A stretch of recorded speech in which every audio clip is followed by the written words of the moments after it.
उत्सीदेयु इमे लोकाः उत्सीदेयु इमे लोकाः न कुर्याम कर्म चेदहम न कुर्यां कर्म चेतां शंकरस्य च कर्ता शङ्करस्य च कर्ता स्यामुपन्यामे मह प्रजा।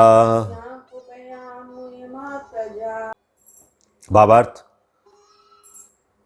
His divine grace Srila Prabhupada के द्वारा। श्रील प्रभुपाद की जय। यदि मैं नियत कर्म ना करूं, अब भगवान कह रहे हैं कि यदि मैं नियत कर्म ना करूं तो क्या होगा, तो ये सारे लोग नष्ट हो जाएंगे, क्योंकि वो कुछ भी उल्टा सीधा करने लगेंगे। वो मेरा एग्जाम्पल देखेंगे कि भगवान ने तो किया नहीं था, तो वो भी नहीं करेंगे, तो ये सारे नष्ट हो जाएंगे। तब मैं अवांछित जन समुदाय मतलब वर्ण संकर को उत्पन्न करने का कारण हो जाऊंगा। और जब ऐसा अनर्थ सब सृष्टि में फैल जाएगा तो क्या होगा, सारी संतानें जो हैं वर्ण संकर होंगी, और इस तरह संपूर्ण प्राणियों की शांति का विनाशक मैं बनूंगा। भगवान अपने ऊपर वो दोष लेना नहीं चाहते, क्योंकि एक तो अवांछित संतानें उत्पन्न होने लगेंगी और संपूर्ण प्राणियों की शांति नष्ट हो जाएगी। तो एक तरीके से पूरी सृष्टि जो है नष्ट हो जाएगी, समाप्त हो जाएगी, क्योंकि कोई नियम आचार सदाचार व्यवहार कुछ रहेगा ही नहीं। सब लोग जो हैं अपनी अपनी तरह से काम करने लगेंगे। इसलिए भगवान ने अपना उदाहरण वहां पर प्रस्तुत किया, क्या करके, कुलाचार का पालन करके। Purport by his divine grace AC Bhaktivedanta स्वामी श्रील प्रभुपाद की जय। वर्ण संकर अवांछित जन समुदाय है, मतलब वो ऐसी प्रजा है जो अवांछित है, जो सामान्य समाज की शांति को भंग करता है। इस सामाजिक अशांति को रोकने के लिए अनेक विधि विधान हैं, जिनके द्वारा स्वतः ही जनता आध्यात्मिक प्रगति के लिए शांत तथा सुव्यवस्थित हो जाती है। क्योंकि वो विधि विधान को अगर पालन करेंगे तो जनता ऑटोमेटिकली आध्यात्मिक प्रगति के लिए शांत और व्यवस्थित हो जाती है। जब भगवान कृष्ण अवतरित होते हैं तो स्वाभाविक है कि वे ऐसे महत्वपूर्ण कार्यों की प्रतिष्ठा तथा अनिवार्यता बनाए रखने के लिए इन विधि विधानों के अनुसार आचरण करते हैं। क्योंकि भगवान जब अवतार लिए हैं तो ये स्वाभाविक है कि वे अनर्थ कुछ नहीं करेंगे। वे जो कुछ भी करेंगे वो विधि के हिसाब से होगा, क्योंकि विधियां भी उन्होंने ही बनाई हैं। वे ऐसे महत्वपूर्ण कार्यों की प्रतिष्ठा तथा अनिवार्यता बनाए रखने के लिए इन विधि विधानों के अनुसार ही आचरण करते हैं। उनका आचरण कभी भी उन विधियों के विपरीत नहीं होता। भगवान समस्त जीवों के पिता हैं, और यदि ये जीव पथभ्रष्ट हो जाएं तो अप्रत्यक्ष रूप में ये उत्तरदायित्व उन्हीं का है। भगवान कौन है? परमात्मा है। हम कौन है? आत्मा है। हाँ, परमात्मा हमारे पिता हैं, हम उनकी संतानें हैं। और अगर हम संतानें पथभ्रमित हो जाएंगी, पथभ्रष्ट हो जाएंगी, तो उसके उत्तरदायित्व किस पर है? पिता पर है, परमात्मा पर है। इसीलिए भगवान यहां पर स्वीकार कर रहे हैं कि मैं खुद भी आचरण जो है नियमों से हटकर नहीं कर सकता, क्योंकि मैं समस्त जीवों का पिता हूं। तो मेरा उत्तरदायित्व है कि मैं सबको सही रास्ते पर लेकर चलूं। अतः जब भी विधि विधानों का अनादर होता है तो भगवान स्वयं समाज को सुधारने के लिए अवतरित होते हैं। जो मैंने पहले श्लोक में बताया, विनाशाय च दुष्कृताम धर्म संस्थापनार्थाय। तो जब भी विधि विधानों का अनादर होता है, जब भी अनर्थ बढ़ जाते हैं समाज में, सृष्टि में, तो भगवान स्वयं समाज को सुधारने के लिए अवतरित होते हैं। जैसे घर में बच्चे दंगे कर रहे हैं और पिताजी आकर एक डंडा लेकर, छड़ी लेकर सबको दिखा देते हैं और सबको एकदम सेटरेट कर देते हैं। कोई बोलेगा नहीं, कोई शैतानी नहीं करेगा, चुपचाप से स्टडी करो अपना। हाँ, तो ये भगवान काम करते हैं फिर आकर कि सारी प्रजा को वो एक डंडे से ठीक कर देते हैं। जिस प्रजा ने बहुत ज़्यादा अनर्थ किया होता है उनको उनकी स्थिति में पहुंचा देते हैं। जैसे कभी प्रलय होता है, कभी तूफान आता है, कभी बहुत बाढ़ आती है, कभी भूकंप आता है। तो बहुत सारे लोग धराधाम को छोड़कर चले जाते हैं। तो ये जब भी विधि विधानों का अनादर होता है, इस तरीके के कार्य होते हैं।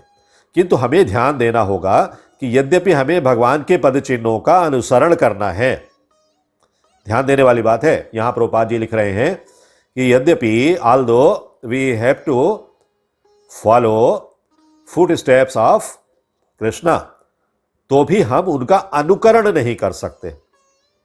अनुसरण और अनुकरण। अनुकरण क्या है? इमिटेट करना। हम इमिटेट नहीं कर रहे हैं, हमें अनुसरण करना है, फॉलो करना है। दोनों में फर्क है। हम भगवान का इमिटेशन नहीं कर सकते, हम भगवान नहीं बन सकते, लेकिन हम उनके जो नियम हैं, जो भी उन्होंने तरीके बताए हैं, जो भी विधियां दी हैं, हम उसको फॉलो कर सकते हैं। अनुसरण और अनुकरण एक से नहीं होते, बोथ आर डिफरेंट। हम गोवर्धन पर्वत उठाकर भगवान का अनुकरण नहीं कर सकते। यहां देखो, गोवर्धन पर्वत का उदाहरण बताया है कि हम गोवर्धन पर्वत उठाकर भगवान का अनुकरण, हम उनको इमिटेट नहीं कर सकते जैसा कि भगवान ने अपने बाल्यकाल में किया था। ऐसा कर पाना किसी मनुष्य के लिए संभव नहीं है। हमें उनके उपदेशों का पालन करना चाहिए। तो उपदेशों का पालन कैसे होगा? किंतु किसी भी समय हमें उनका अनुकरण नहीं करना है। उपदेशों का पालन कैसे होगा? डिसिप्लिन सक्सेशन से एक बोनाफाइड गुरु के द्वारा जो हमें ज्ञान मिला है, वो ज्ञान को हम अपने जीवन में अपनाएं और आध्यात्मिक प्रगति करें। श्रीमद् भागवत में स्कंद 10 अध्याय 30 से लेकर 31 दो श्लोकों में इसकी पुष्टि की गई है। इसका भावार्थ देखते हैं, क्या लिखा है श्रील प्रभुपाद ने यहां पर।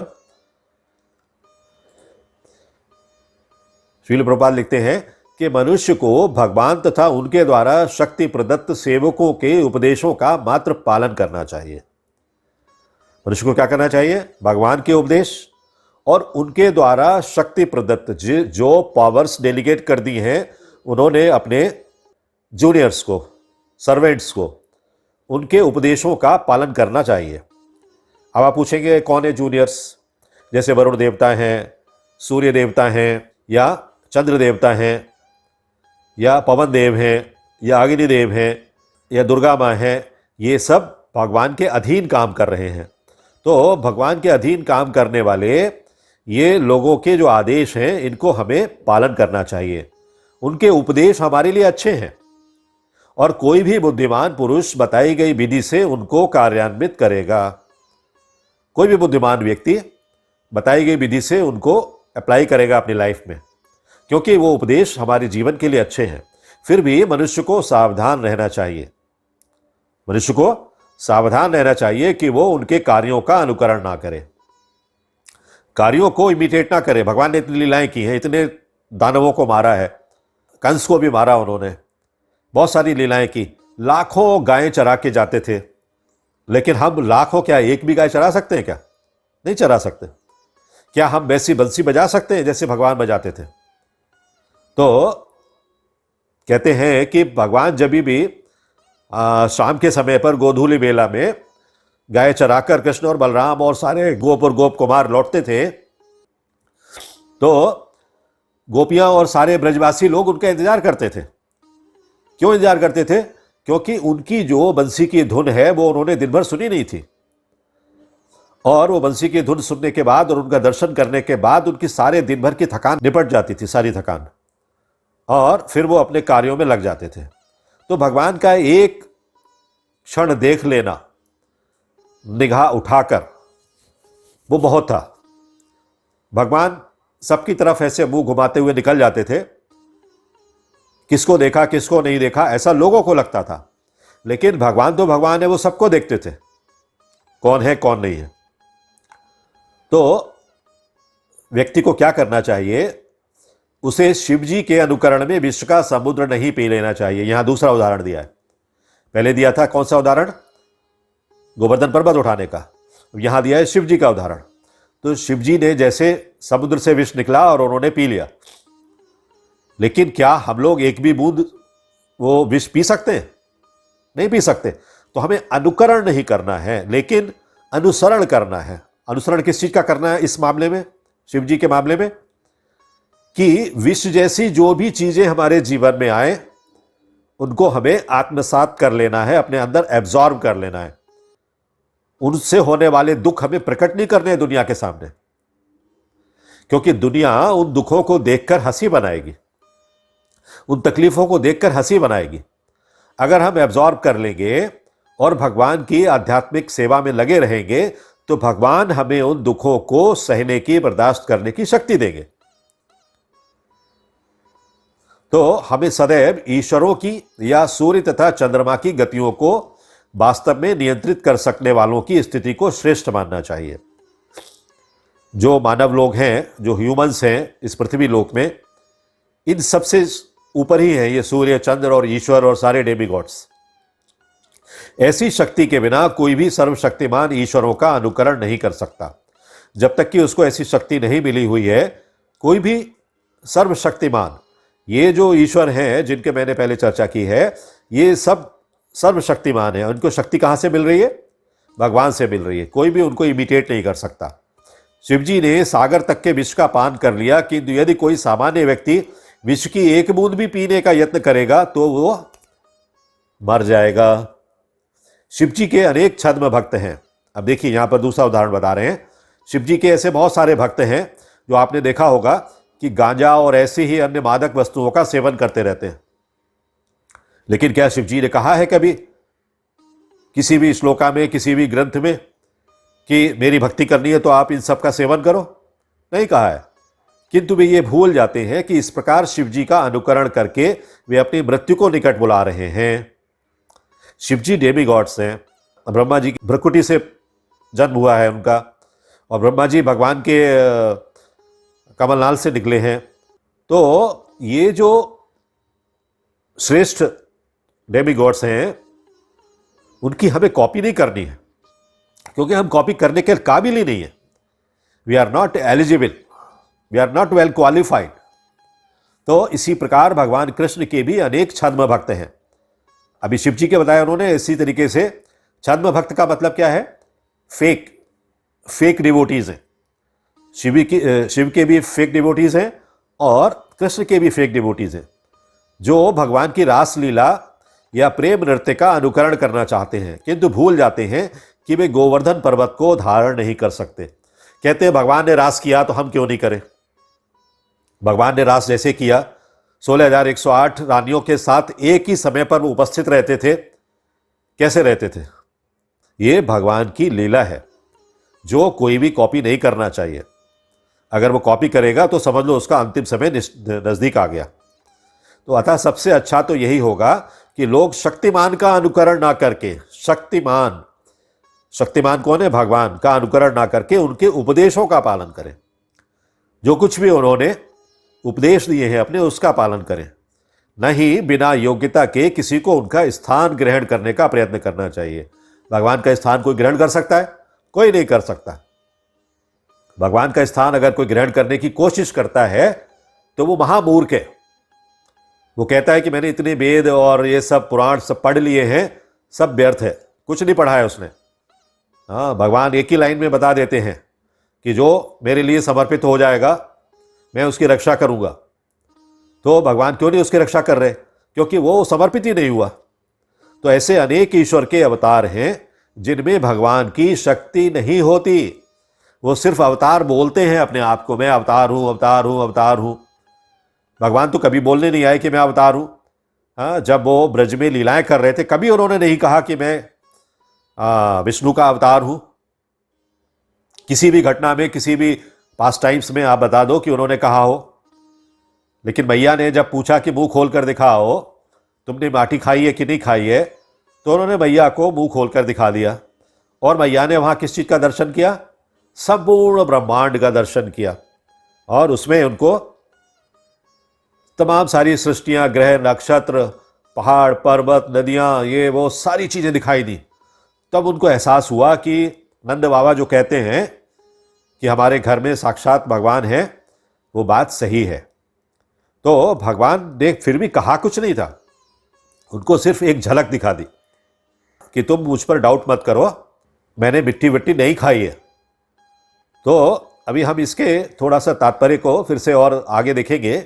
इसमें खास तौर से कि हमें इमिटेशन से आसक्ति नहीं करनी चाहिए और नियत कर्म अपने करने चाहिए, तो अवांछित संतानें पैदा नहीं होंगी, क्योंकि समाज पथभ्रष्ट नहीं होगा। समाज संकरस्य च कर्ता, संकरस्य च कर्ता, श्याम उपहन्याम इमाम प्रजा। यदि मैं कर्तव्य कर्म ना करूं तो क्या होगा? सब लोग नष्ट भ्रष्ट हो जाएंगे और उनके नष्ट होने का कारण मैं ही बनूंगा, भगवान कहते हैं। इसलिए आपको ध्यान होगा, आप लोगों ने पहला अध्याय दूसरा अध्याय भी पढ़ा है कि पहले अध्याय के 40वें श्लोक में और 41वें श्लोक में अर्जुन ने कहा था कि यदि मैं युद्ध करूंगा तो कुल का नाश हो जाएगा। कुल के नाश से सनातन कुल धर्म नष्ट हो जाएगा और धर्म के नष्ट होने पर क्या होगा? वर्ण संकर संतानें पैदा होंगी, पाप बढ़ जाएगा, कुल की स्त्रियां दूषित हो जाएंगी। तो इस प्रकार अर्जुन का यह भाव कि युद्ध करने से वर्ण संकर उत्पन्न होगा, वर्ण संकर संतानें उत्पन्न होंगी, यहां भगवान उससे विपरीत बात करते हैं कि युद्ध रूप कर्तव्य कर्म है तुम्हारा, तुम्हें यह कर्म करना है युद्ध के रूप में, तो वर्ण संकरता नहीं होगी। इस विषय में भगवान अपना उदाहरण देते हैं। भगवान ने he has placed himself before everybody कि आप देखो मैं जैसे कर रहा हूं वैसे करो, अगर ऐसा नहीं करोगे तो क्या होगा? अनर्थ होगा। तात्पर्य यह है कि कर्म धर्म उपासना वर्णाश्रम और ये जाति आदि जो सारी चीजें हैं, हमें उनके अनुसार जो कर्म हमारे निर्धारित किए गए हैं वो हमें अवश्य करने चाहिए। और तीनों लोकों में कोई भी ऐसी चीज नहीं है जो भगवान ने अपने उदाहरण से, अपने एग्जाम्पल से, शास्त्रों के माध्यम से हमें बताई ना हो। हमें हर चीज बताई है, लेकिन हमारे पास समय नहीं है कि हम उन चीजों को सुने और समझें। इसीलिए भगवत गीता के ऐसे क्लास, भागवतम के ऐसे क्लास करने की व्यवस्था की जाती है कि जिससे कुछ समय निकालकर थोड़े समय के लिए लोग इन चीज़ों को समझें और भगवान के दिए गए आदेशों का पालन करें।